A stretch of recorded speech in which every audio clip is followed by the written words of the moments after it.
carwadan maanta lagu soo bandhigayo xabkaha iyo faleenka ee ka qabsoontay magaalada Burco ayaa waxay ahayd mid si aad iyo aad loo weyneeyay iyadoo xukuumadda Soomaaliland ilaa 6 wasiir oo ka socda ay goobjoog ka ahaayeen sidoo kale waxa goobjoog ka ahaa barasaabada gobolada Sanaag Togdheer iyo sidoo kale Gabiley Saaxil dadweyne aad u tiro badan ganacsatada iyagu ku hawlan ka ganacsiga beeyada كهورنتي عن عروضات سلسلة برنيجنا يا كلام بلادنا لو قبته هوتيل سيتي بلاسا وحلا جوا رمي سيد لو جبهه هي بيد الله رمريو كرنا الله قاضو وزارة مرها جودها ديجانك جناعسجا بيرها ويجوا هالكاسكة هلا يا جودهان تودبا وحيك كلا هلا قدبا كلا جديسنا اسكوجو صوروا ريا مهمة دايلة ده هي بيد يحبكها هي فلامكو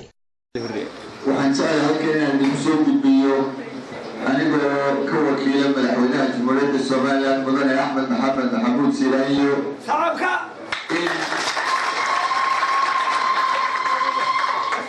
النفري هاي شركة بلارن يعني نقدر تشترينه أما لو مش أبدي خيرات كبير كنا لكن أنت ما international day ما للموقع بيني إن نقص وبندقه وحيابها أي مكان وبرتا أي تهاي حبكها إلى فلانكا.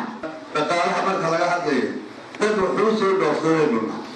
أو بريس كذا أو سفر كذا. وحي ندفنه أدوري. مركزين نسكوده نتمنى هذه.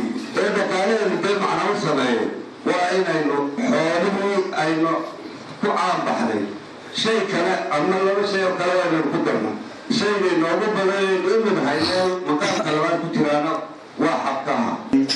وحنوني مصاري الهراء وحيوني تفتي ودي الكيمياء وحيكقالي تفتي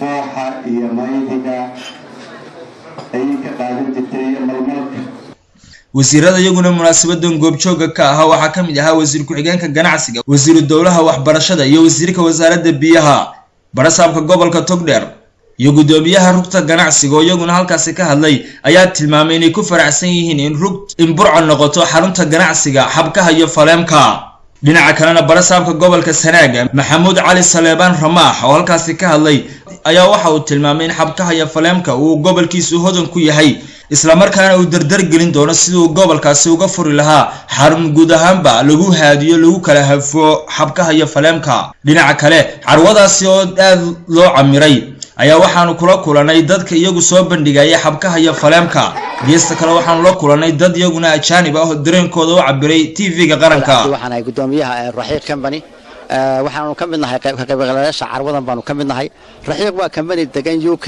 Ingiriiska degan beeskiisu halkana degan maanta halkan waxaan ku soo bandhignay xabkaha iyaga kala kaanka.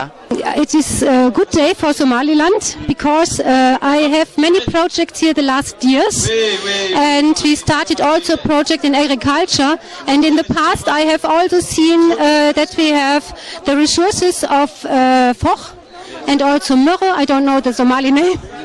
And yeah, I think that we had most of the people representing the gums and resins value chain from Somaliland. So I think that it's a success. It's a success. Everybody is represented.